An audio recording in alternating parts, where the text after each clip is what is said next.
La seule richesse de la commune est la main-d'œuvre ouvrière qu'elle fournit à la ville. La plupart des maisons n'ont ni eau courante, ni plomberie ou électricité, ni adresse officielle.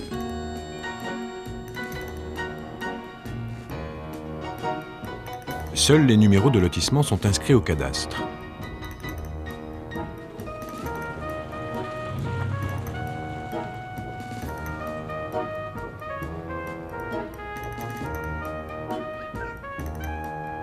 Aharoni reçoit l'aide d'un autre volontaire.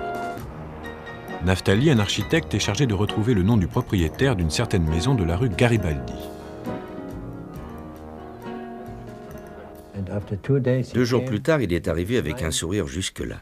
Et pourtant, je n'avais jamais prononcé le nom d'Eichmann. Il ne savait pas qui je cherchais. Mais il avait deviné. J'ai trouvé le nom du propriétaire du terrain numéro 18, m'a-t-il annoncé. Il s'agit d'une certaine Veronika Liebel de Fishman. Pour moi, cela signifiait 3 choses. 1. Nous savions qu'avant de se marier, la femme d'Eichmann s'appelait Veronika Liebel. 2. Entre Fishman et Eichmann, il y a seulement une barre qui manque. Il pouvait s'agir de l'erreur d'un employé, ou alors cela avait été décidé par la famille Eichmann pour que leur nom n'apparaisse pas sur les registres. Mais l'information essentielle était que la maison était au nom de sa femme, ce qui voulait dire que Eichmann ne voulait pas figurer comme propriétaire de la maison et que Veronika était encore sa femme.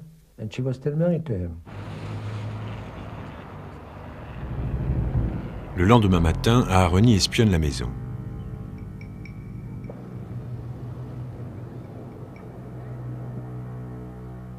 Il s'est embusqué derrière un talus de chemin de fer à environ 100 mètres de la rue Garibaldi.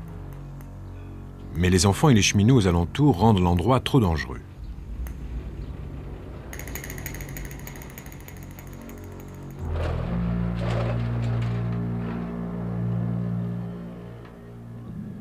Aharoni change donc de poste d'observation. Petit à petit, il se rapproche de la maison.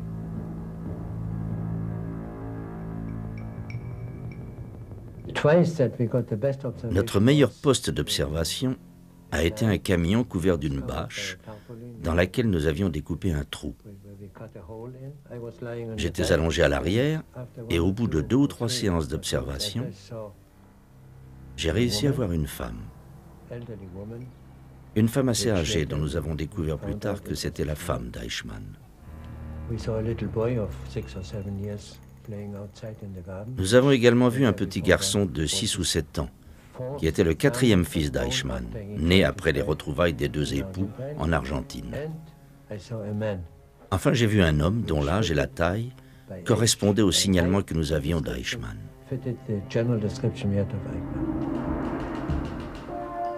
Aharoni se précipite à l'ambassade et envoie en urgence un message codé au quartier général du Mossad, à Tel Aviv. Il a retrouvé Eichmann.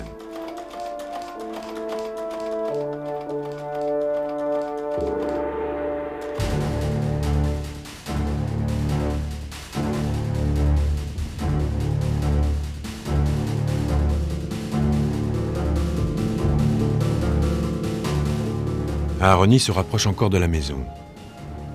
Une photographie de Eichmann effacerait tout doute et garantirait le succès d'une future opération d'enlèvement.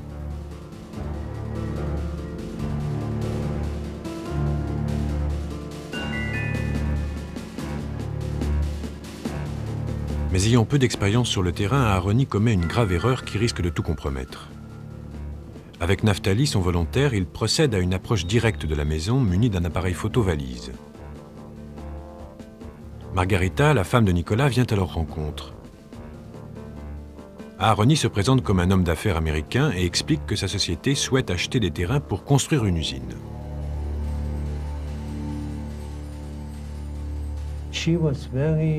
C'était quelqu'un de malin. Elle s'est méfiée tout de suite. Elle n'a pas cru un mot de notre histoire. Et quand elle a vu qu'on se parlait en anglais, elle s'est approchée et s'est mise à me parler en anglais. Ce qui m'a mis très mal à l'aise parce qu'apparemment, elle savait suffisamment d'anglais pour s'apercevoir que je n'avais pas l'accent américain. J'ai donc décidé qu'il était temps de battre en retraite. J'ai dit à mon ami, nous avons dû nous tromper. Notre terrain doit être de l'autre côté de la voie ferrée. Allons nous renseigner là-bas.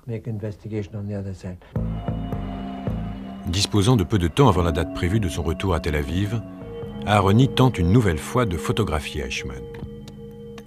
Nous sommes le dimanche 3 avril. Sur le pont de chemin de fer, à quelques centaines de mètres de la maison, Aharoni apprend à Randy, un autre assistant, à se servir de l'appareil photovalise. Il attend que Eichmann sorte de la maison, puis envoie Randy à sa rencontre.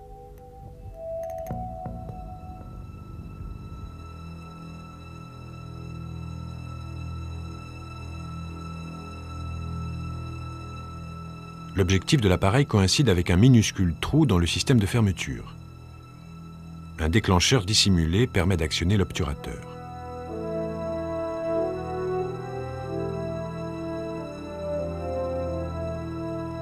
De loin, Aharoni observe avec anxiété Randy s'approcher de Eichmann et de son fils Dieter.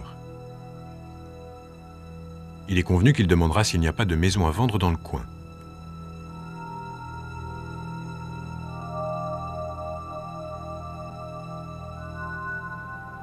Randy actionne le déclencheur. Les résultats sont ses photos du troisième fils, Dieter, et les premières photos de Adolf Eichmann depuis 15 ans.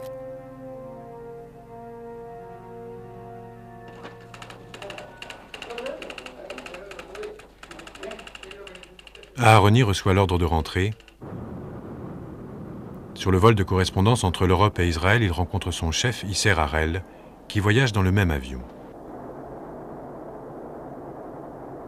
Vous êtes sûr que c'est notre homme? Qu'il s'agit bien d'Eichmann, m'a-t-il demandé. J'ai alors sorti une photo de ma poche dont j'avais gardé un exemplaire. Je vous assure qu'il n'y a pas le moindre doute. Voici sa photo. Là, il m'a dit, « D'accord, dans ce cas, nous allons l'arrêter. »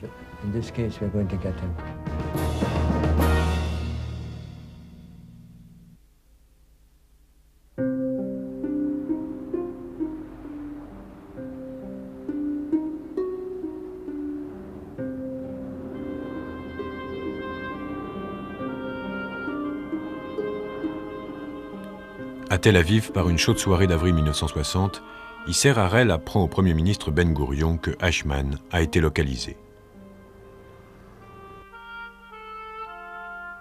Le chef de l'État juif s'engage à faire ramener Eichmann à Jérusalem. L'enjeu était déterminant pour Ben Gourion et il m'a demandé de trouver une solution. Selon la loi israélienne, si nous amenions Eichmann en Israël par la force, sans avoir recours à l'extradition, il ne nous serait pas possible de le juger. Je suis donc allé trouver le conseiller juridique du gouvernement, Haïm Cohen, et je lui ai fait part de ce projet.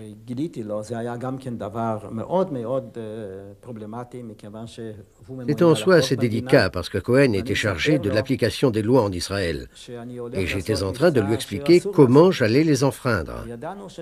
Et nous savions que ce serait une question cruciale à l'ouverture du procès. Avons-nous le droit de juger Eichmann ? Cohen m'a répondu que oui, mais qu'il devait consulter le ministre de la Justice, Pinchas Rosen, qui était ce qu'on peut appeler un vrai libéral, respectant les procédures à la lettre. J'étais d'accord pour qu'il le consulte.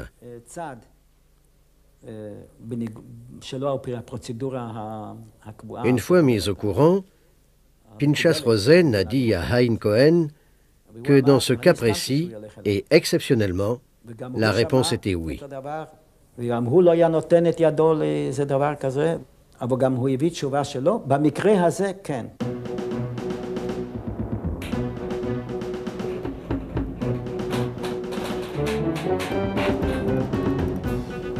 Harel sélectionne une équipe de 13 agents pour l'opération Eichmann. Leur mission consiste à capturer un homme dans un pays étranger à 15 000 km de là et à le ramener clandestinement en Israël. À leur disposition, voyage arrangé, faux papiers, maison sûre, itinéraire de secours, activités de couverture et des douzaines de plans de rechange.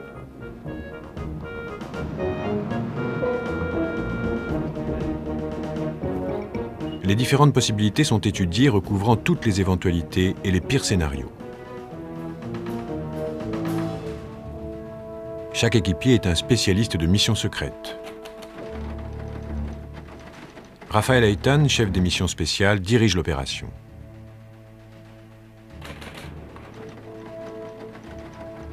Abraham Shalom, spécialiste des opérations de terrain, est l'adjoint de Eitan.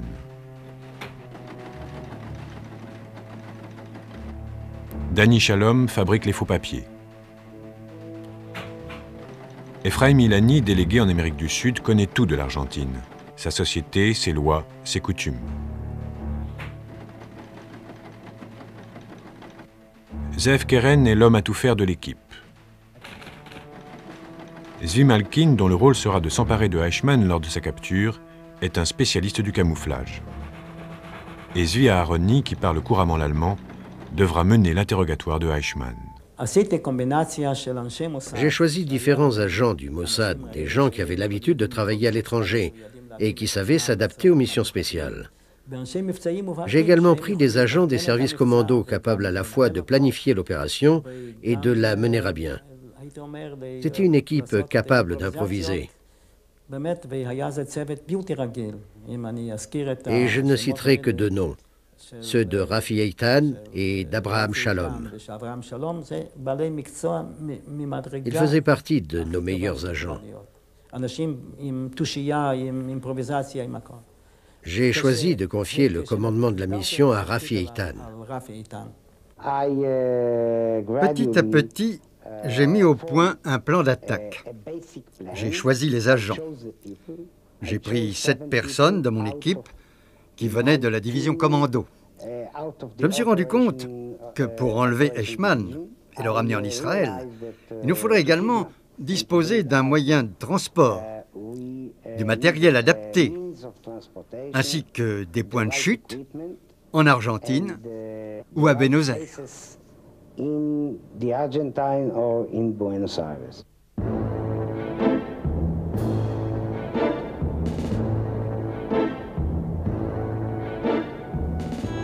Le 24 avril, Zvi Aharoni retourne à Buenos Aires en se faisant passer pour un homme d'affaires allemand. Avec lui, 3 autres agents envoyés en éclaireur.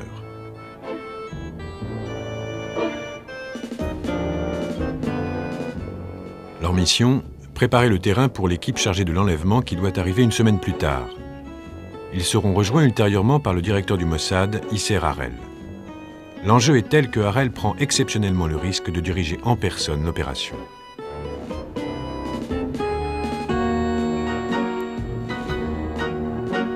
Le jour même de l'arrivée des éclaireurs, le commandant adjoint de l'opération, Abraham Shalom, insiste pour voir la maison localisée par Zvi Aharoni.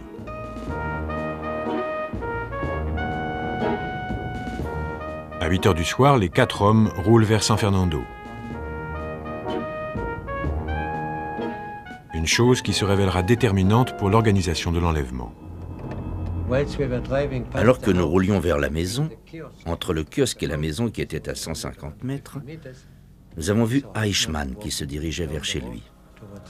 Abraham Shalom a été le premier à le voir et il s'est écrié « Le voici, voilà notre homme ». J'ai donné un coup de frein bien trop brusque. Je n'avais aucune raison de freiner, ça aurait pu alerter Eichmann. Quoi qu'il en soit, j'ai freiné et nous l'avons regardé descendre la rue et rentrer chez lui. C'était un coup de chance parce que tous les soirs, aux alentours de 8 heures, il prenait le même bus pour revenir du travail et faisait ensuite le chemin à pied jusque chez lui, ce qui nous laissait tout le loisir de l'observer.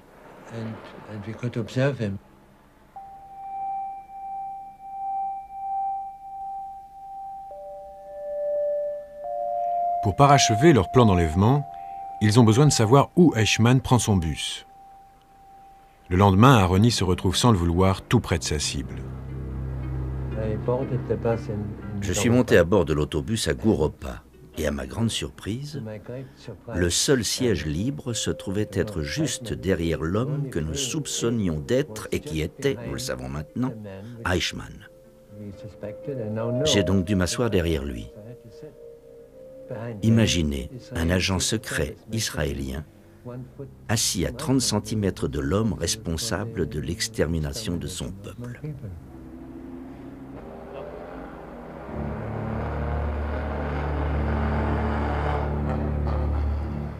Le 29 avril, tous les membres de l'équipe sont là et les préparatifs commencent.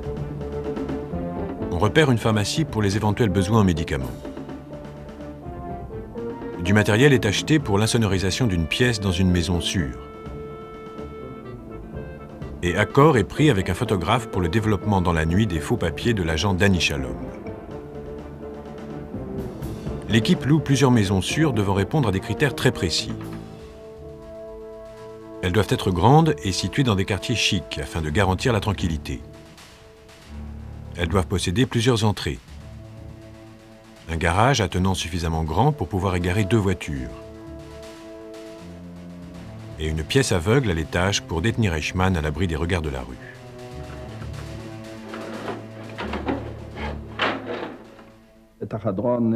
Nous avons insonorisé la pièce avec des couvertures. Comme ça, s'il se mettait à crier, par exemple, personne ne l'entendrait. En plus de ça, il y avait comment dire, une sorte de grand placard, comme on en trouve souvent dans les appartements en Israël. J'y ai installé un matelas. On avait prévu de le cacher là et de fermer les portes au cas où l'appartement serait fouillé. 2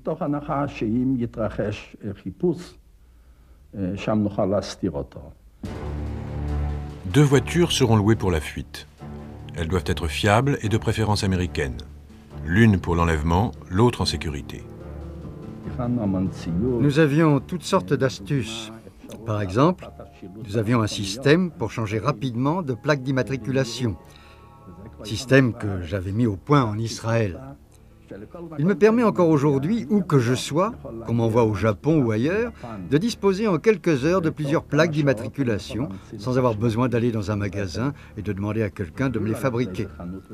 Nous avons donc pu changer de plaque rapidement, 3 fois en chemin. Petit à petit, le scénario du plan de capture se précise. Les ravisseurs attendront leur homme ici, dans la rue Garibaldi, entre l'arrêt de bus et son domicile.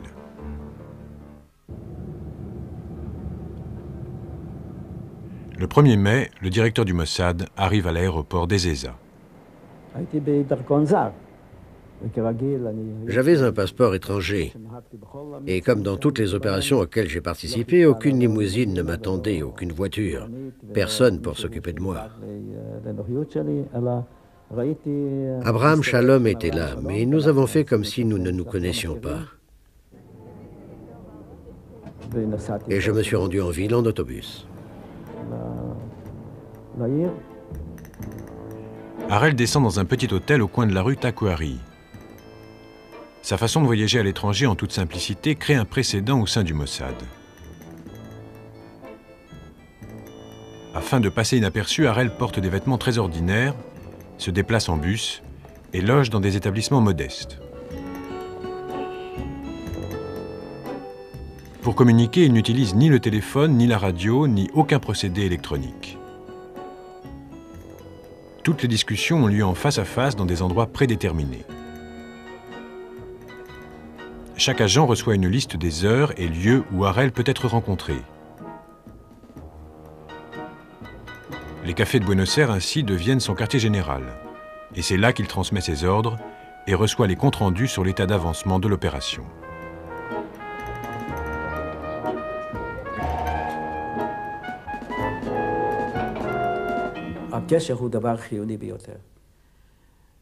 La communication est un élément d'une importance capitale, que ce soit pour recevoir des informations ou pour transmettre des ordres.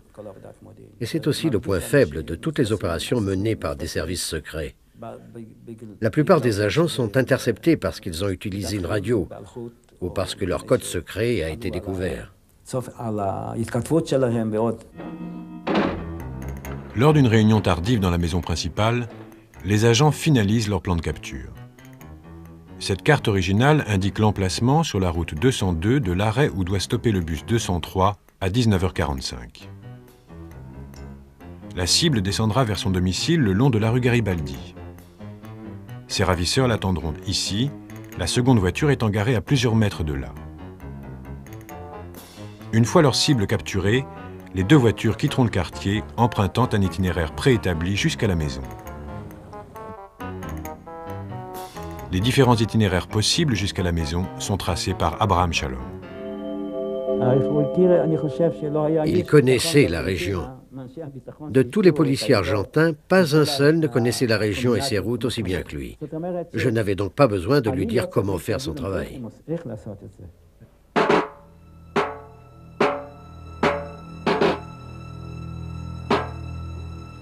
Dans la capitale argentine, on prépare la célébration du 150e anniversaire de l'indépendance. Des délégations du monde entier, y compris d'Israël, sont attendues à Buenos Aires. Les forces de sécurité sont renforcées et surveillent toute activité suspecte. Dans cette atmosphère tendue, le champ d'action des agents devient très limité.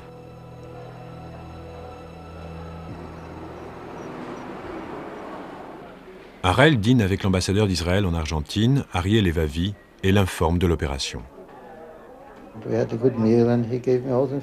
Le repas a été agréable et il m'a mis au courant de l'opération et de ce qui allait se passer. J'ai tout de suite su que ce serait le tollé général dans les milieux politiques. En fait, j'étais trop optimiste. Ça a été pire que ce que j'avais prévu. Mais évidemment, connaissant la mentalité des Argentins, j'ai compris que faire ça, surtout au moment de l'anniversaire de l'indépendance, alors que des présidents, des chefs d'État et des ministres étrangers venus des quatre coins du monde se réunissaient à Buenos Aires pour participer aux cérémonies, oui, faire ça ne pourrait que susciter des réactions de colère.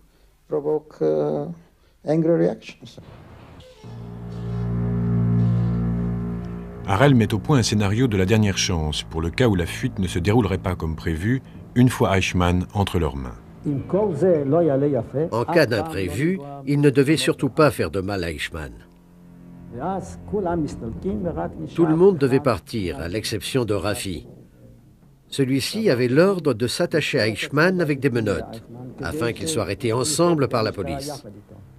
Et les menottes seraient des menottes que l'on ne peut ouvrir que dans un poste de police. Une fois au poste, Rafi demanderait à parler à un fonctionnaire haut placé et lui dirait « Nous sommes des volontaires israéliens. Nous avons appris que Eichmann était ici, alors nous avons voulu le capturer et vous le remettre afin qu'il soit jugé. » Le Café Opéra est le lieu de rendez-vous convenu avec les agents pour informer Harel de l'issue de l'opération. Le 11 mai 1960, Harel donne le coup d'envoi de la capture de Eichmann.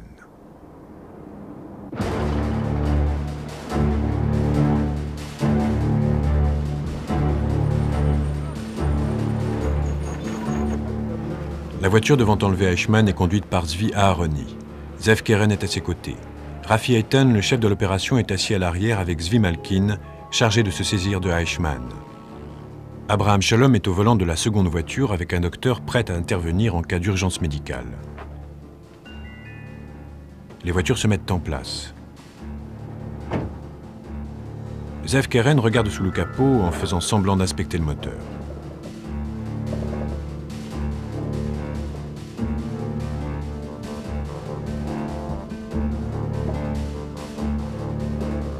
Un jeune garçon passant par là propose son aide.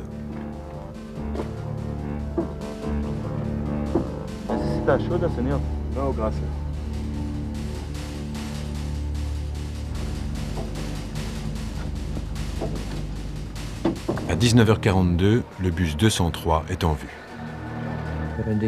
Lorsque le bus 203 par lequel il avait l'habitude de rentrer chez lui est arrivé, il ne s'est pas arrêté devant le kiosque, il a continué sa route. De toute évidence, il n'était pas à bord. Nous étions terriblement déçus. Nous avons attendu 10-15 minutes. Puis le moment est venu où, selon le plan, nous devions partir. Mais Rafi a décidé que nous devions rester.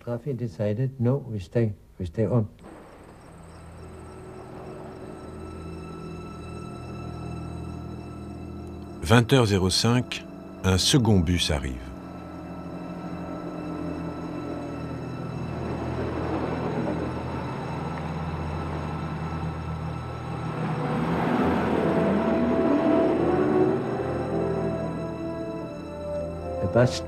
Le bus s'est arrêté et un homme en est descendu. Notre homme a quitté le bus et a commencé à descendre la rue. J'avais des jumelles à infrarouge. J'ai informé Rafi Esvi qu'il arrivait.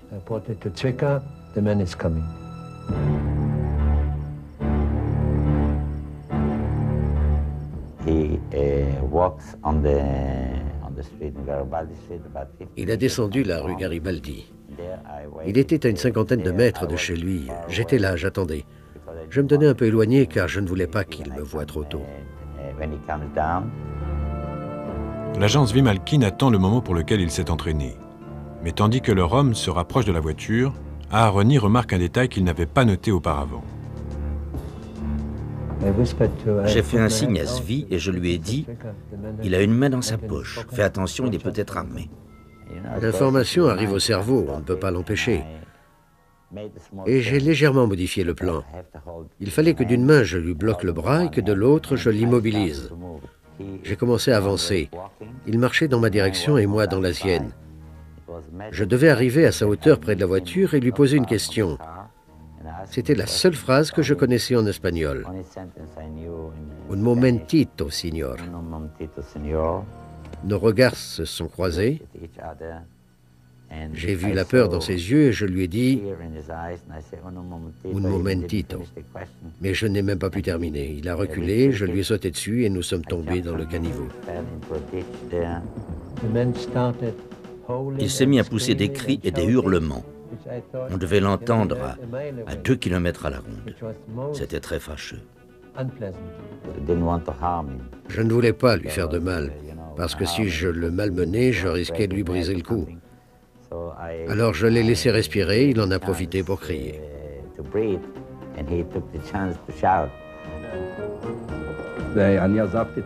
Je me suis éloigné de la voiture. Il s'est débattu quand je l'ai saisi par les jambes. Zvi le tenait. À ce moment-là, Zvi Aharoni m'a dit « Rafi, va les aider ». Tous les trois, ils l'ont tiré jusqu'à la voiture. Il hurlait toujours. Ils lui ont mis une couverture dessus et la course a commencé.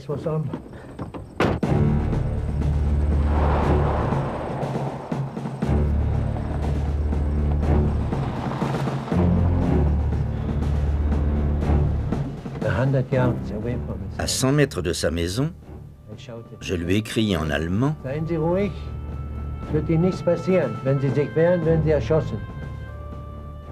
Ne bougez pas, il ne vous arrivera rien. Si vous vous débattez, nous vous abattrons. » Silence. Aucune réaction. Alors je lui ai crié en allemand « Vous comprenez ?» Pas de réponse. Alors je lui ai crié en espagnol « Quelle langue parlez-vous ?» Pas de réponse. Je me suis dit peut-être qu'il s'est évanoui, peut-être qu'il est inconscient. Et nous avions parcouru environ 1 kilomètre. Nous n'avions pas roulé plus de 3 minutes en tout cas.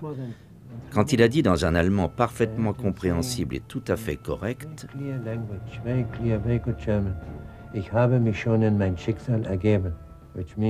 ce qui signifie « je me suis résigné à mon sort ». C'était une indication très importante. Je savais que c'était notre homme. Il était allemand, il n'était pas mort, il n'était pas inconscient, et il avait quelque chose sur la conscience. Il avait été rattrapé par son destin. Par précaution, les voitures font demi-tour. La seconde voiture suit celle où se trouve Eichmann, prête à intervenir en cas de problème avec la police.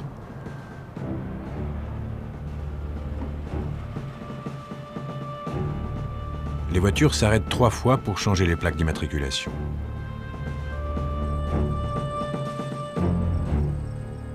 À 21 h, elles arrivent à la maison prévue.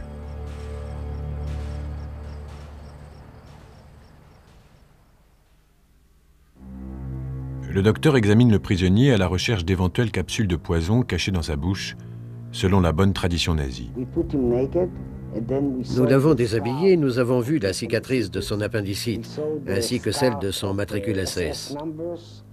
J'ai mesuré sa tête et je me souviens encore aujourd'hui que ces trois indications concordaient avec ce que nous savions. Et c'est à ce moment-là seulement que j'ai fait signe à Aaroni pour qu'il commence l'interrogatoire. Je lui ai demandé quel est votre nom. Il m'a répondu Ricardo Clement. J'ai dit et avant ça? Il a dit Otto Henniger, ce qui était vrai, mais nous ne le savions pas à l'époque. Alors bien sûr, ça m'a un peu découragé et je me suis dit, on est dans le beau drap. Il n'admettra jamais qu'il est Adolf Eichmann. Il sait ce que ça impliquerait. Alors j'ai commencé à l'interroger sur sa famille, à lui demander sa pointure, sa taille pour les chemises, les chapeaux, car tous ces renseignements figuraient dans nos dossiers. Je lui ai demandé quel est votre matricule SS. Il m'a donné le bon numéro. Quel est votre numéro dans le parti NSDAP? Il m'a donné le bon numéro. Je lui ai dit quelle est votre date de naissance. Il m'a donné la bonne date, le 19 mars 1906. C'était bon signe. Ensuite, je lui ai dit quel nom portiez-vous à votre naissance. Il m'a dit Adolf Eichmann. Il est très difficile de décrire ce que nous avons éprouvé à ce moment-là. Je me souviens que je me tenais d'un côté du lit. Eichmann était couché sur le lit, les yeux bandés. Abraham, le deuxième responsable des services de sûreté, se tenait de l'autre côté et nous avons instinctivement échangé une poignée de main. Ça y est. Il est presque minuit quand Abraham Shalom et Aaroni arrivent au Café Opéra.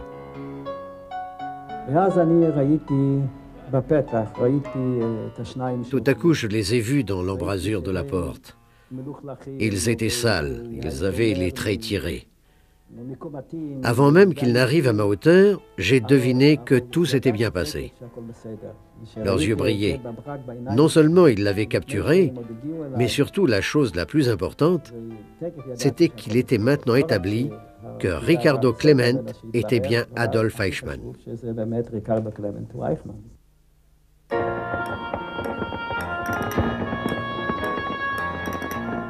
Les célébrations de l'indépendance de l'Argentine commencent.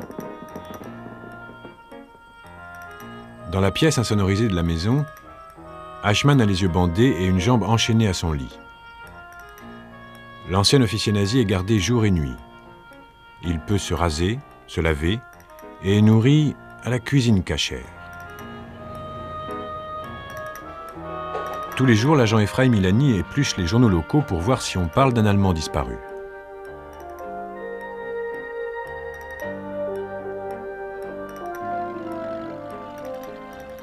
Harel est persuadée que lorsque Veronika Eichmann suspectera l'enlèvement de son mari, elle n'ira pas prévenir la police. Si elle avait dit quelque chose comme « En réalité, mon mari n'est pas Ricardo Clement, mais Adolf Eichmann. Il est recherché dans le monde entier. Peut-être que les Juifs l'ont capturé. » Elle aurait révélé la véritable identité de son mari. Parce qu'en Argentine, il vivait sous une fausse identité.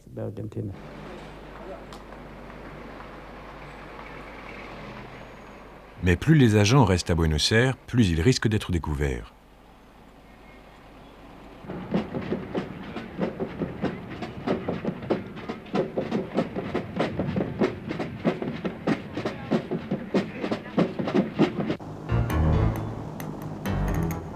C'est depuis Israël qu'est lancée l'étape suivante de l'opération Eichmann.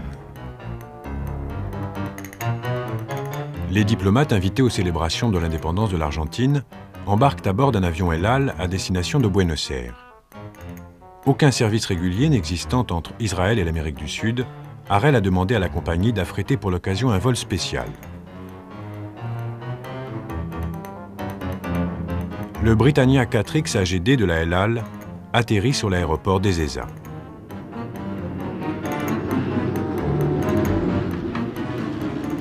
Aux commandes, le pilote le plus expérimenté de la compagnie, Zvi Toar, a été sélectionné pour ses nombreuses heures de vol.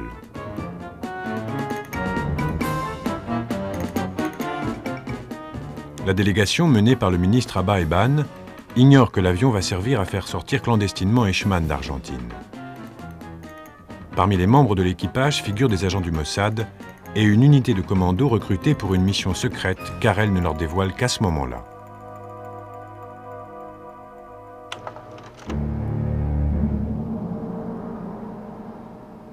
Le docteur Joseph Mengele, l'ange de la mort d'Auschwitz, est supposé résider à Buenos Aires. Encouragé par le succès de l'opération Eichmann, Harel espère quitter l'Argentine avec 2 prisonniers. Alors que j'étais encore en Israël, on m'avait fait parvenir, dans la plus grande discrétion, l'adresse d'un appartement dans lequel Mengele était supposé habiter. Et il aurait eu également une usine à Buenos Aires. Je savais que nous n'aurions pas le temps d'effectuer une opération secrète. Une fois Eichmann en sécurité, c'est-à-dire dans l'avion, si Mengele était bien à l'endroit indiqué, nous procéderions à une sorte d'opération commando. Nous entrerions dans l'appartement armes au poing, et si Mengele était là, nous l'emmènerions de force, tout simplement.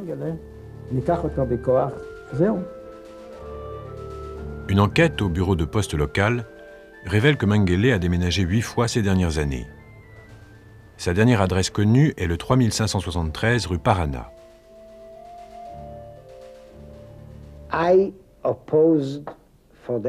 J'étais absolument contre cette opération.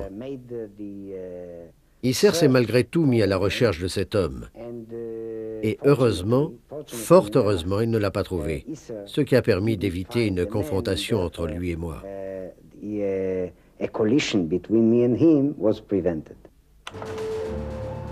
Fuyant à la suite d'une demande d'extradition déposée par l'Allemagne de l'Ouest, Mengele a disparu quelques mois avant l'arrivée de l'équipe. La tentative d'enlèvement d'un second nazi échoue. Dans la maison gardée, Zvi Aharoni tente de persuader Eichmann de se présenter de son plein gré devant la justice israélienne. Ça m'a pris 1 jour, 2 jours, 3 jours. Et puis le 3e jour, avant même que j'ouvre la bouche, il m'a dit « Je suis prêt à vous suivre et à être jugé ». Aharoni persuade également Eichmann de confirmer son consentement par cette déclaration manuscrite.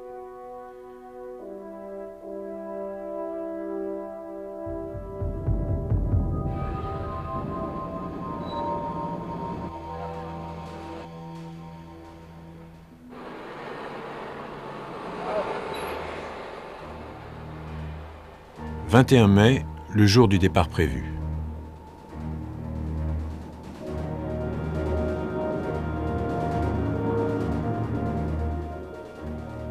Harel attend l'arrivée de l'équipe à l'aéroport. Dans la maison, on fait prendre à Eichmann un sédatif. Il est habillé avec l'uniforme de l'équipage El Al. Un faux passeport donne à l'ancien nazi l'identité d'un citoyen israélien.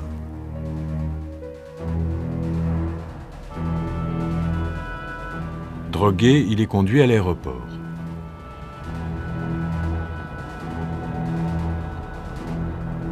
Ils arrivent au poste de contrôle.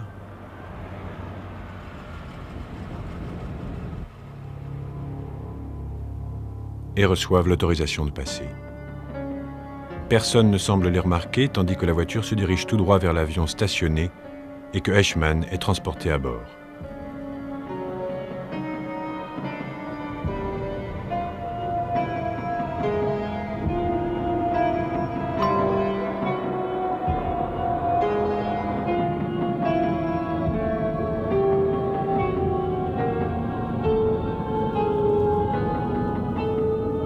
Adolf Eichmann est maintenant totalement aux mains des Israéliens.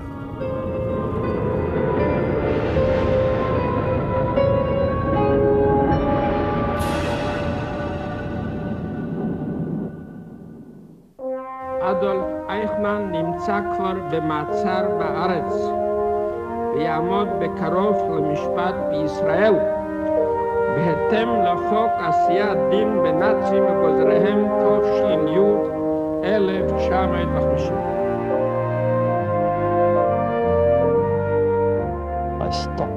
Je me suis arrêté net dans la rue. Je n'ai même pas acheté un journal. Je me suis arrêté. Je ne pouvais plus bouger. J'étais avec un ami. Il m'a regardé et m'a dit « Que se passe-t-il » Je lui ai répondu, Eichmann a été capturé. Et j'ai pensé ce que j'ai pensé en d'autres occasions, à savoir que l'histoire juive a un grand sens de l'imagination. Qui aurait cru que Eichmann, qui symbolise à bien des égards ce qui est arrivé au peuple juif, ce qu'il a fait au peuple juif, qui aurait cru que quelques juifs l'arrêteraient et le conduiraient devant la justice? Ils ne l'ont pas tué. Ils auraient pu le tuer à Buenos Aires. Non, ils l'ont emmené en Israël, ce lieu même que Eichmann voyait comme quelque chose de complètement différent, un ghetto. Mais ce n'était pas un ghetto. C'était l'État libre et souverain d'Israël, où des hommes allaient être ses juges. C'était exaltant.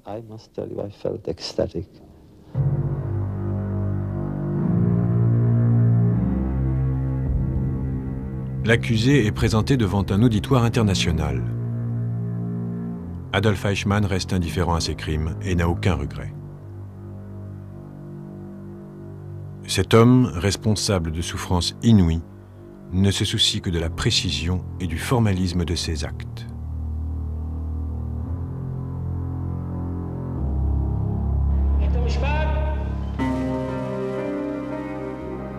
Le procès commence le 11 avril 1961.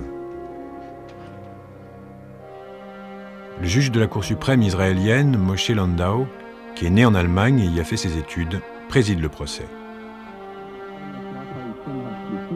Eichmann est accusé conformément à la loi de 1950 sur les nazis et leurs collaborateurs.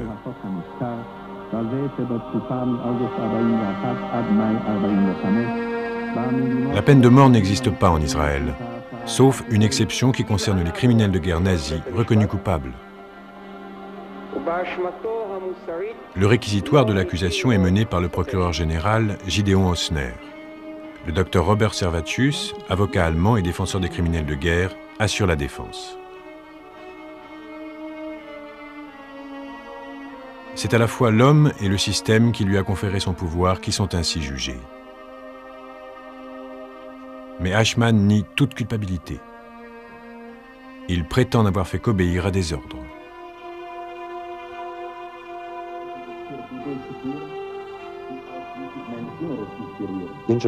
À Jérusalem, il n'avait plus de pouvoir. Il se comportait comme un prisonnier ordinaire, un simple prévenu qui se défend lui-même. Et il s'en sortait plutôt bien. Il ne s'est jamais effondré. Il avait sa propre logique et il l'a suivie jusqu'au bout. Néanmoins, j'avais peur de lui à Jérusalem, encore plus que dans ma petite ville. J'avais peur du pouvoir de destruction qui émanait de lui. Avec ou sans uniforme, il était toujours une incarnation du mal.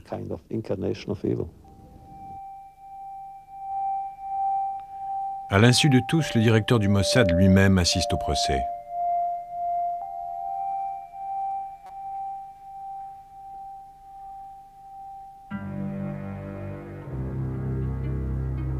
Pour la première fois, on demande à plus de 100 survivants de revivre leur cauchemar. Des documents attestant les ordres donnés par Eichmann sont présentés, et le procès démontre que Eichmann agissait de son propre chef.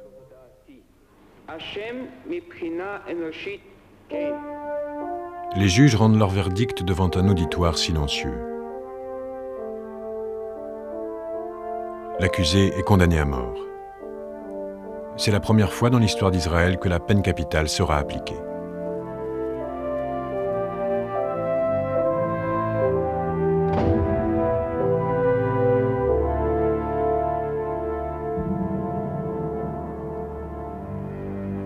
À minuit, le 31 mai 1962, Adolf Eichmann est pendu. Son corps est incinéré et ses cendres sont jetées à la mer pour que rien de lui ne subsiste. C'est Michael Gilad qui est chargé de disperser ses cendres.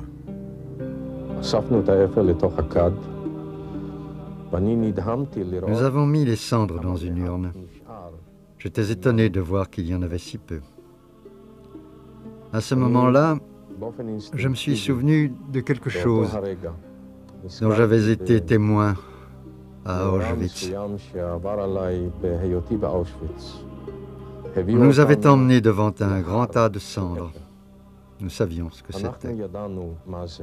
C'est au moment où je me trouvais près du four et que les cendres d'Eichmann ont été sorties, et seulement à ce moment-là, que j'ai pu imaginer les centaines de milliers de personnes qui avaient formé le tas de cendres que j'avais vu ce jour-là.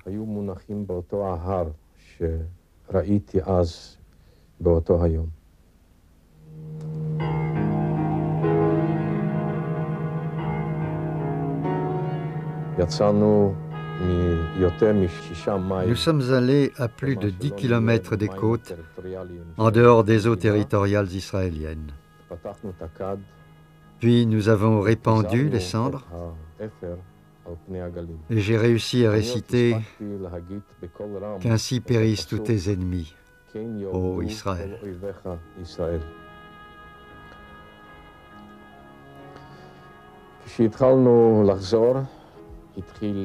À notre retour, le jour se levait. Nous avons débarqué. J'ai vu Tel Aviv se réveiller. Nous avons traversé la ville en voiture. J'ai vu les enfants aller à l'école,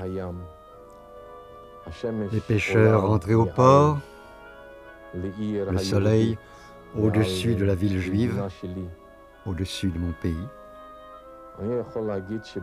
Et à ce moment-là, j'ai senti comme un réconfort. J'ai senti une tranquillité après l'orage que nous venions de traverser.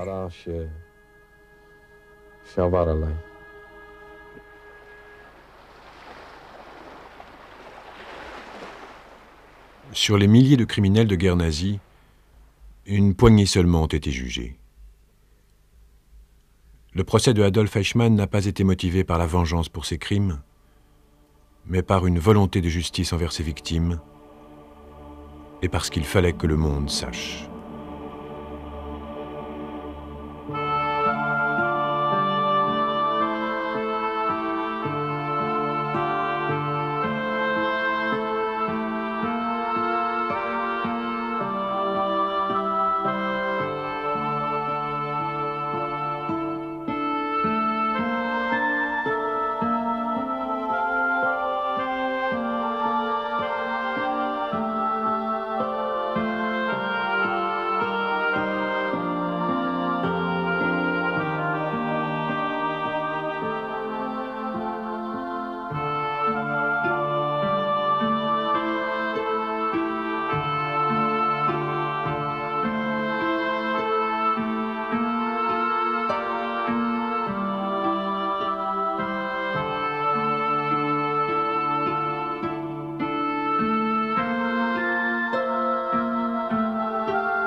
Il connaissait la région. De tous les policiers argentins, pas un seul ne connaissait la région et ses routes aussi bien que lui. Je n'avais donc pas besoin de lui dire comment faire son travail.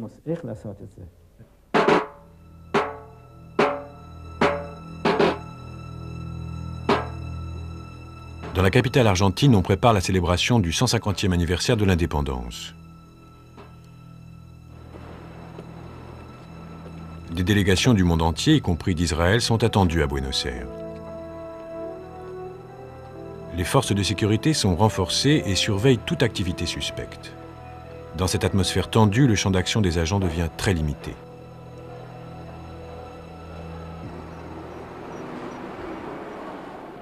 Harel dîne avec l'ambassadeur d'Israël en Argentine, Ariel Levavi, et l'informe de l'opération. Le repas a été agréable et il m'a mis au courant de l'opération et de ce qui allait se passer. J'ai tout de suite su que ce serait le tollé général dans les milieux politiques. En fait, j'étais trop optimiste. Ça a été pire que ce que j'avais prévu. Mais évidemment, connaissant la mentalité des Argentins, j'ai compris que faire ça, surtout au moment de l'anniversaire de l'indépendance, alors que des présidents, des chefs d'État et des ministres étrangers venus des quatre coins du monde se réunissaient à Buenos Aires pour participer aux cérémonies, oui, faire ça ne pourrait que susciter des réactions de colère.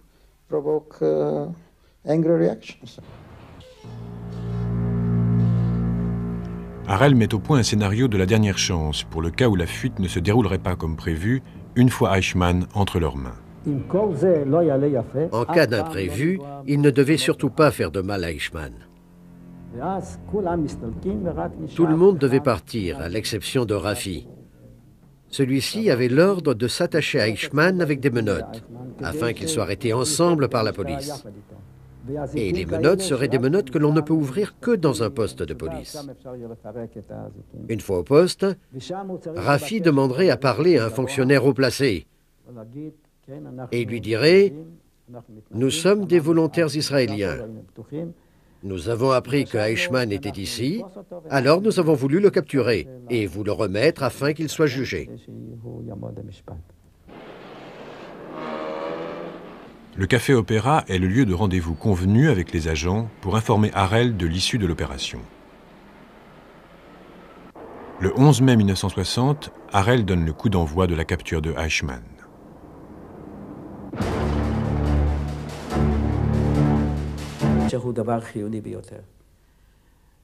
La communication est un élément d'une importance capitale, que ce soit pour recevoir des informations ou pour transmettre des ordres. Et c'est aussi le point faible de toutes les opérations menées par des services secrets. La plupart des agents sont interceptés parce qu'ils ont utilisé une radio ou parce que leur code secret a été découvert. Lors d'une réunion tardive dans la maison principale, les agents finalisent leur plan de capture. Cette carte originale indique l'emplacement sur la route 202 de l'arrêt où doit stopper le bus 203 à 19h45. La cible descendra vers son domicile le long de la rue Garibaldi. Ses ravisseurs l'attendront ici, la seconde voiture étant garée à plusieurs mètres de là. Une fois leur cible capturée, les deux voitures quitteront le quartier, empruntant un itinéraire préétabli jusqu'à la maison. Les différents itinéraires possibles jusqu'à la maison sont tracés par Abraham Shalom. Il connaissait la région. De tous les policiers argentins, pas un seul ne connaissait la région et ses routes aussi bien que lui. Je n'avais donc pas besoin de lui dire comment faire son travail.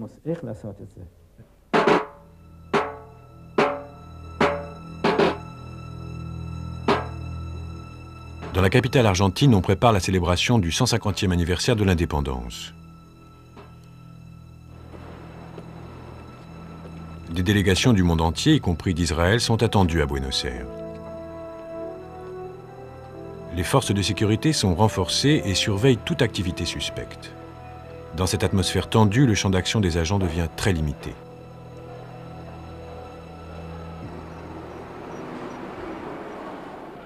Harel dîne avec l'ambassadeur d'Israël en Argentine, Ariel Evavi, et l'informe de l'opération. Le repas a été agréable et il m'a mis au courant de l'opération et de ce qui allait se passer. J'ai tout de suite su que ce serait le tollé général dans les milieux politiques. En fait, j'étais trop optimiste. Ça a été pire que ce que j'avais prévu. Mais évidemment, connaissant la mentalité des Argentins, j'ai compris que faire ça, surtout au moment de l'anniversaire de l'indépendance, alors que des présidents, des chefs d'État et des ministres étrangers venus des quatre coins du monde se réunissaient à Buenos Aires pour participer aux cérémonies, oui, faire ça ne pourrait que susciter des réactions de colère.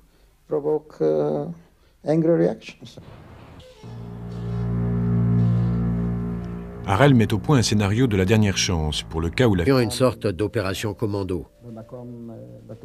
Nous entrerions dans l'appartement armes au poing et si Mengele était là, nous l'emmènerions de force, tout simplement.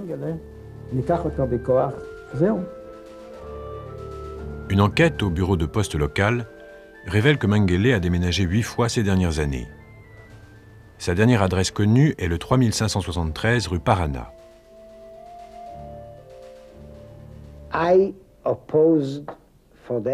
J'étais absolument contre cette opération. Isser s'est malgré tout mis à la recherche de cet homme. Et heureusement, fort heureusement, il ne l'a pas trouvé, ce qui a permis d'éviter une confrontation entre lui et moi.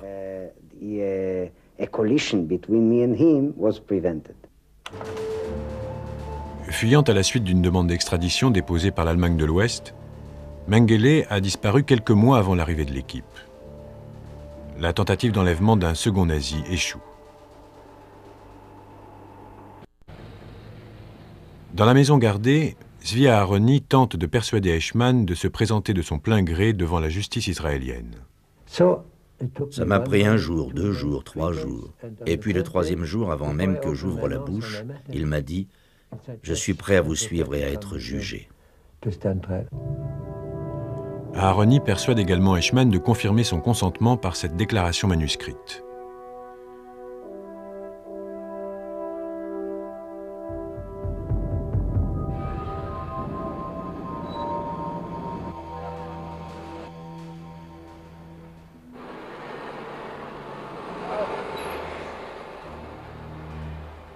« 21 mai, le jour du départ prévu.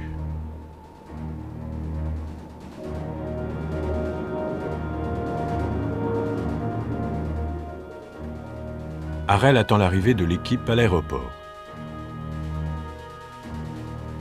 Dans la maison, on fait prendre à Eichmann un sédatif. Il est habillé avec l'uniforme de l'équipage El Al. Un faux passeport donne à l'ancien nazi l'identité d'un citoyen israélien.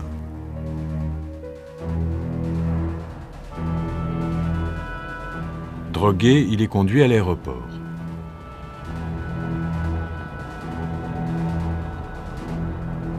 Ils arrivent au poste de contrôle.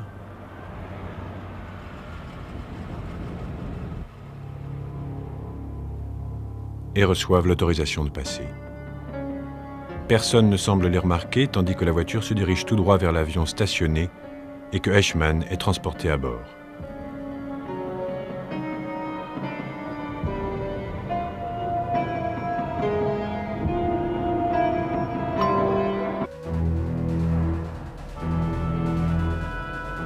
Drogué, il est conduit à l'aéroport.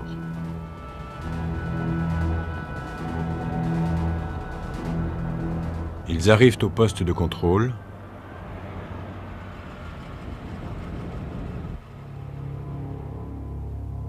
Et reçoivent l'autorisation de passer. Personne ne semble les remarquer, tandis que la voiture se dirige tout droit vers l'avion stationné et que Eichmann est transporté à bord.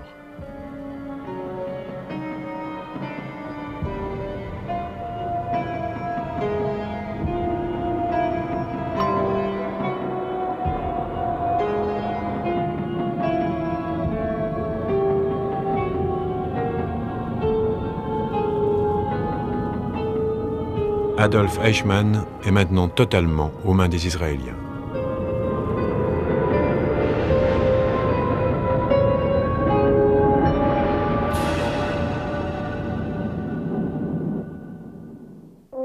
Adolf Eichmann נמצא כבר במעצר בארץ ויעמוד בקרוב למשפט בישראל בהתאם לחוק עשיית דין בנאצים וגוזריהם תש"י 1950.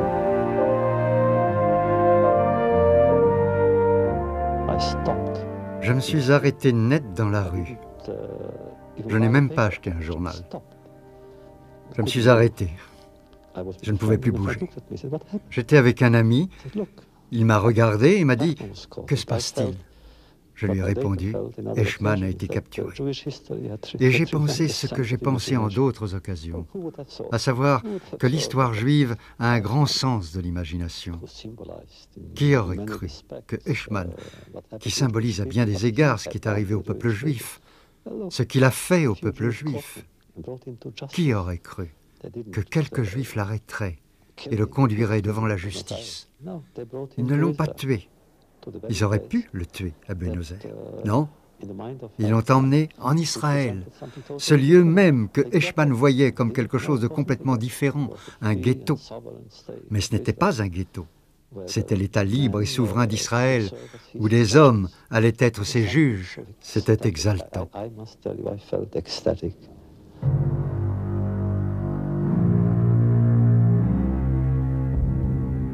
L'accusé est présenté devant un auditoire international. Adolf Eichmann reste indifférent à ses crimes et n'a aucun regret. Cet homme, responsable de souffrances inouïes, ne se soucie que de la précision et du formalisme de ses actes. C'est le moteur.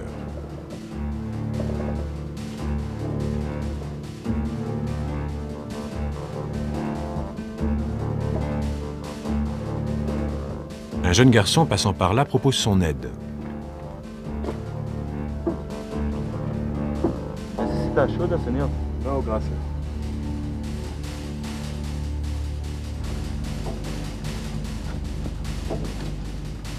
À 19h42, le bus 203 est en vue. Lorsque le bus 203 par lequel il avait l'habitude de rentrer chez lui est arrivé, il ne s'est pas arrêté devant le kiosque, il a continué sa route. De toute évidence, il n'était pas à bord. Nous étions terriblement déçus. Nous avons attendu 10-15 minutes. Puis le moment est venu où, selon le plan, nous devions partir. Mais Rafi a décidé que nous devions rester.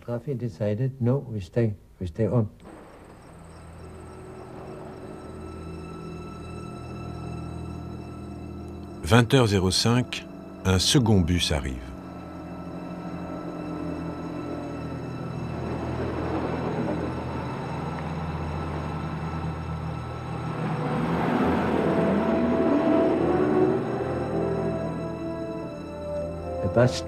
Le bus s'est arrêté et un homme en est descendu. Notre homme a quitté le bus et a commencé à descendre la rue. J'avais des jumelles à infrarouge. J'ai informé Rafi Esvi qu'il arrivait.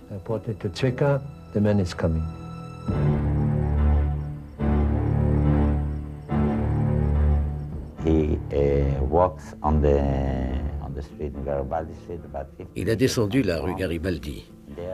Il était à une cinquantaine de mètres de chez lui. J'étais là, j'attendais. Je me tenais un peu éloigné car je ne voulais pas qu'il me voie trop tôt. L'agence Vimalkin attend le moment pour lequel il s'est entraîné. Mais tandis que leur homme se rapproche de la voiture, Aharoni remarque un détail qu'il n'avait pas noté auparavant.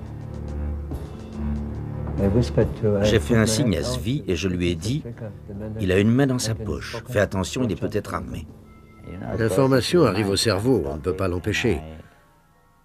Et j'ai légèrement modifié le plan. Il fallait que d'une main je lui bloque le bras et que de l'autre je l'immobilise. J'ai commencé à avancer. Il marchait dans ma direction et moi dans la sienne. Je devais arriver à sa hauteur près de la voiture et lui poser une question. C'était la seule phrase que je connaissais en espagnol. Un momentito, signor. Nos regards se sont croisés. J'ai vu la peur dans ses yeux et je lui ai dit « Un momentito ». Mais je n'ai même pas pu terminer. Il a reculé, je lui ai sauté dessus et nous sommes tombés dans le caniveau. Je n'ai même pas acheté un journal. Je me suis arrêté.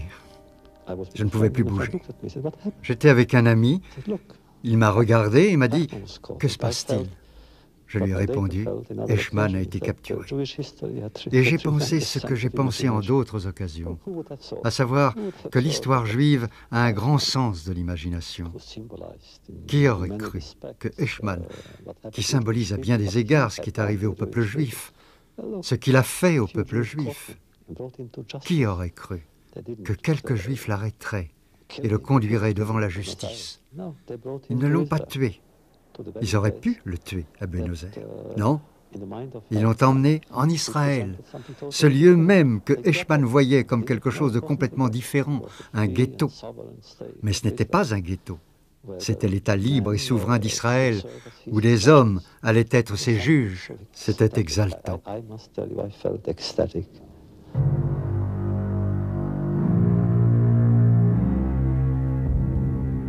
L'accusé est présenté devant un auditoire international.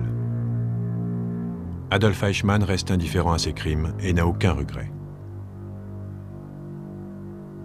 Cet homme, responsable de souffrances inouïes, ne se soucie que de la précision et du formalisme de ses actes.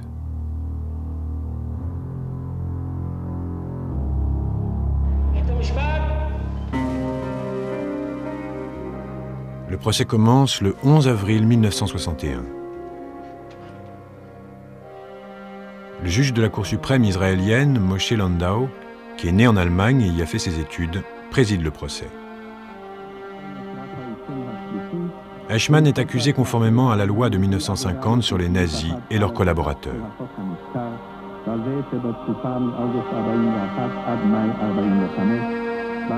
La peine de mort n'existe pas en Israël, sauf une exception qui concerne les criminels de guerre nazis reconnus coupables. Le réquisitoire de l'accusation est mené par le procureur général Gideon Hausner. Le docteur Robert Servatius, avocat allemand et défenseur des criminels de guerre, assure la défense. C'est à la fois l'homme et le système qui lui a conféré son pouvoir qui sont ainsi jugés. Mais Eichmann nie toute culpabilité. Il prétend n'avoir fait qu'obéir à des ordres.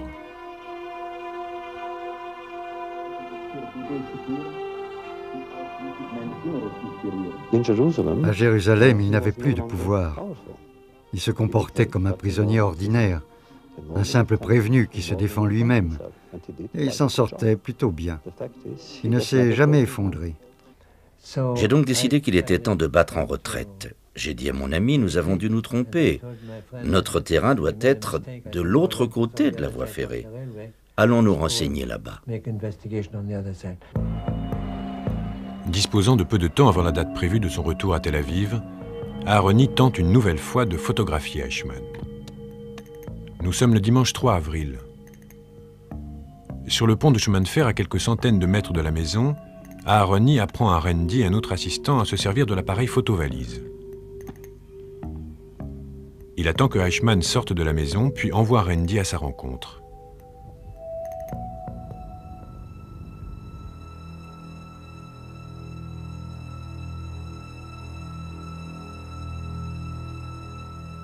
L'objectif de l'appareil coïncide avec un minuscule trou dans le système de fermeture. Un déclencheur dissimulé permet d'actionner l'obturateur.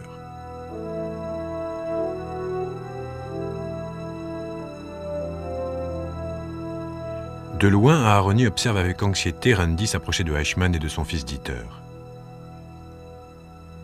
Il est convenu qu'il demandera s'il n'y a pas de maison à vendre dans le coin.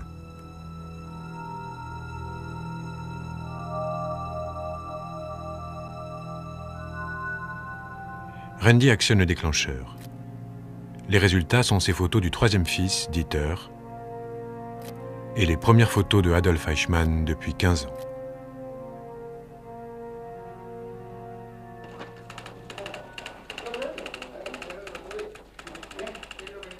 Aharoni reçoit l'ordre de rentrer. Sur le vol de correspondance entre l'Europe et Israël, il rencontre son chef, Isser Harel, qui voyage dans le même avion. Vous êtes sûr que c'est notre homme? Qu'il s'agit bien d'Eichmann, m'a-t-il demandé. J'ai alors sorti une photo de ma poche dont j'avais gardé un exemplaire. Je vous assure qu'il n'y a pas le moindre doute. Voici sa photo.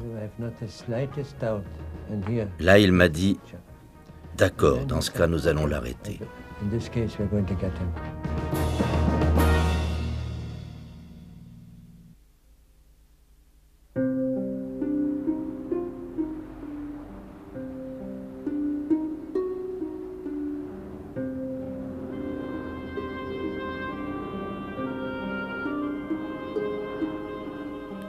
À Tel Aviv, par une chaude soirée d'avril 1960, Isser Harel apprend au Premier ministre Ben Gourion que Eichmann a été localisé.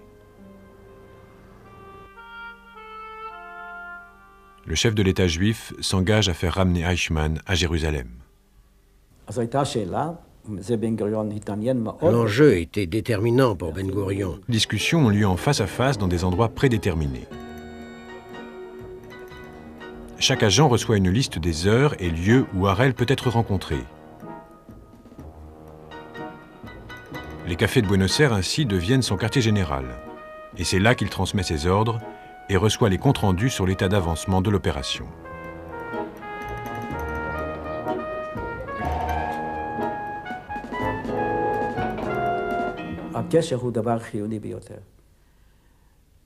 La communication est un élément d'une importance capitale, que ce soit pour recevoir des informations ou pour transmettre des ordres. Et c'est aussi le point faible de toutes les opérations menées par des services secrets. La plupart des agents sont interceptés parce qu'ils ont utilisé une radio ou parce que leur code secret a été découvert. Lors d'une réunion tardive dans la maison principale, les agents finalisent leur plan de capture. Cette carte originale indique l'emplacement sur la route 202 de l'arrêt où doit stopper le bus 203 à 19h45. La cible descendra vers son domicile le long de la rue Garibaldi.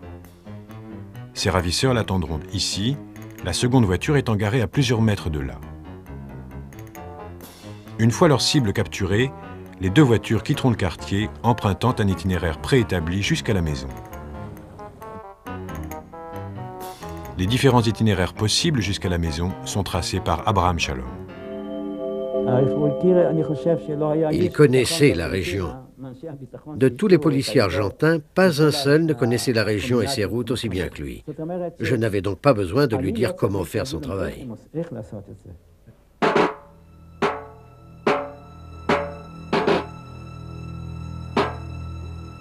Dans la capitale argentine, on prépare la célébration du 150e anniversaire de l'indépendance. Des délégations du monde entier, y compris d'Israël, sont attendues à Buenos Aires. Les forces de sécurité sont renforcées et surveillent toute activité suspecte. Dans cette atmosphère tendue, le champ d'action des agents devient très limité.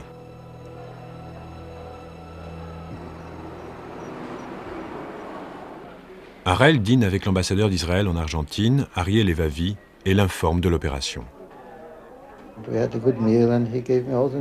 Le repas a été agréable et il m'a mis au courant de l'opération et de ce qui allait se passer. J'ai tout de suite su que ce serait le tollé général dans les milieux politiques. En fait, j'étais trop optimiste. Ça a été pire que ce que j'avais prévu. Mais évidemment, connaissant la mentalité des Argentins, Et par le succès de l'opération Eichmann, Harel espère quitter l'Argentine avec 2 prisonniers. Alors que j'étais encore en Israël, on m'avait fait parvenir, dans la plus grande discrétion, l'adresse d'un appartement dans lequel Mengele était supposé habiter. Et il aurait eu également une usine à Buenos Aires. Je savais que nous n'aurions pas le temps d'effectuer une opération secrète. Une fois Eichmann en sécurité, c'est-à-dire dans l'avion, si Mengele était bien à l'endroit indiqué, nous procéderions à une sorte d'opération commando. Nous entrerions dans l'appartement armes au poing, et si Mengele était là, nous l'emmènerions de force, tout simplement. Une enquête au bureau de poste local révèle que Mengele a déménagé 8 fois ces dernières années. Sa dernière adresse connue est le 3573 rue Paraná.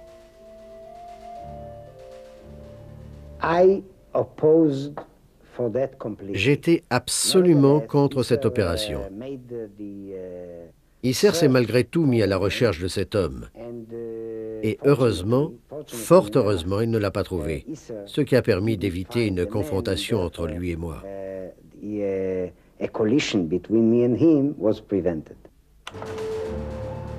Fuyant à la suite d'une demande d'extradition déposée par l'Allemagne de l'Ouest, Mengele a disparu quelques mois avant l'arrivée de l'équipe. La tentative d'enlèvement d'un second nazi échoue. Dans la maison gardée, Zvi Aharoni tente de persuader Eichmann de se présenter de son plein gré devant la justice israélienne. ça m'a pris 1 jour, 2 jours, 3 jours. Et puis le 3e jour, avant même que j'ouvre la bouche, il m'a dit « Je suis prêt à vous suivre et à être jugé ». Aharoni persuade également Eichmann de confirmer son consentement par cette déclaration manuscrite.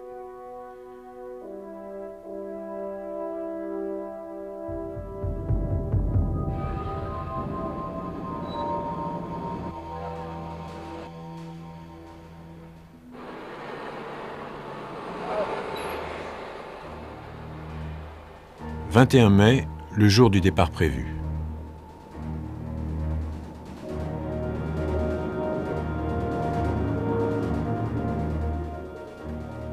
Harel attend l'arrivée de l'équipe à l'aéroport.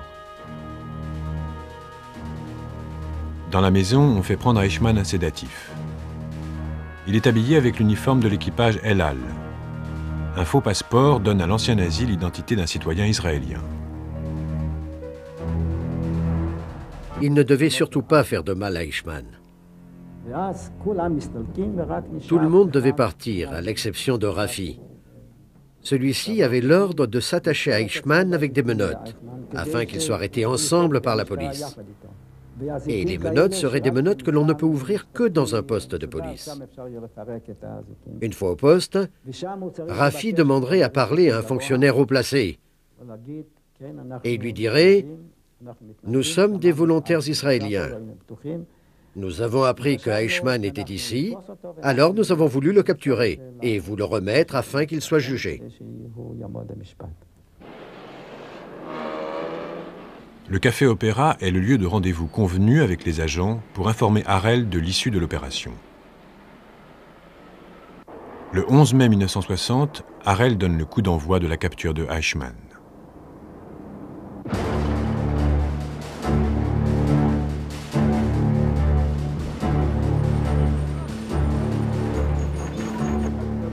La voiture devant enlever Eichmann est conduite par Zvi Aharoni. Zev Keren est à ses côtés. Rafi Eitan, le chef de l'opération, est assis à l'arrière avec Zvi Malkin, chargé de se saisir de Eichmann. Abraham Shalom est au volant de la seconde voiture avec un docteur prêt à intervenir en cas d'urgence médicale. Les voitures se mettent en place. Zev Keren regarde sous le capot en faisant semblant d'inspecter le moteur.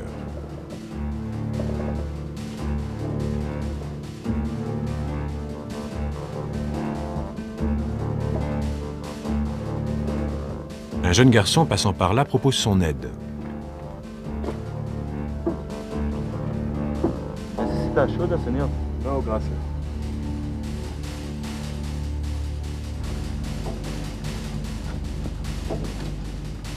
À 19h42, le bus 203 est en vue.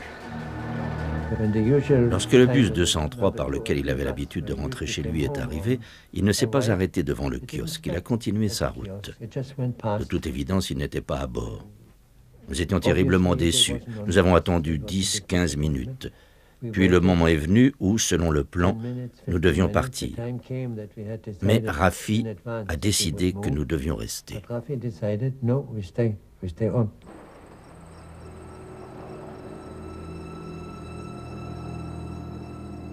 20h05, un second bus arrive.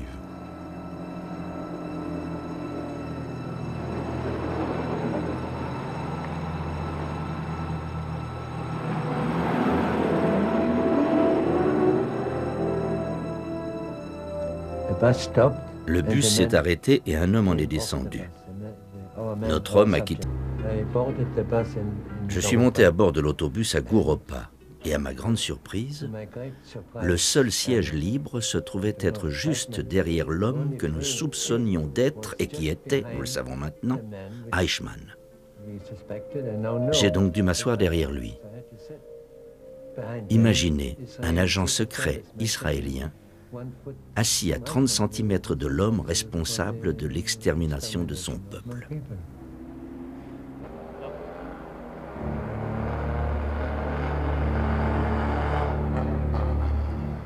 Le 29 avril, tous les membres de l'équipe sont là et les préparatifs commencent. On repère une pharmacie pour les éventuels besoins en médicaments. Du matériel est acheté pour l'insonorisation d'une pièce dans une maison sûre. Et accord est pris avec un photographe pour le développement dans la nuit des faux papiers de l'agent Danny Shalom. L'équipe loue plusieurs maisons sûres devant répondre à des critères très précis. Elles doivent être grandes et situées dans des quartiers chics afin de garantir la tranquillité. Elles doivent posséder plusieurs entrées. Un garage attenant suffisamment grand pour pouvoir égarer 2 voitures. Et une pièce aveugle à l'étage pour détenir Eichmann à l'abri des regards de la rue.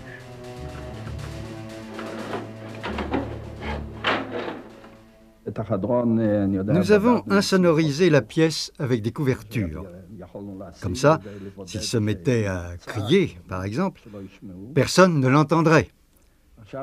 En plus de ça, il y avait comment dire, une sorte de grand placard, comme on en trouve souvent dans les appartements en Israël. J'y ai installé un matelas. On avait prévu de le cacher là et de fermer les portes au cas où l'appartement serait fouillé.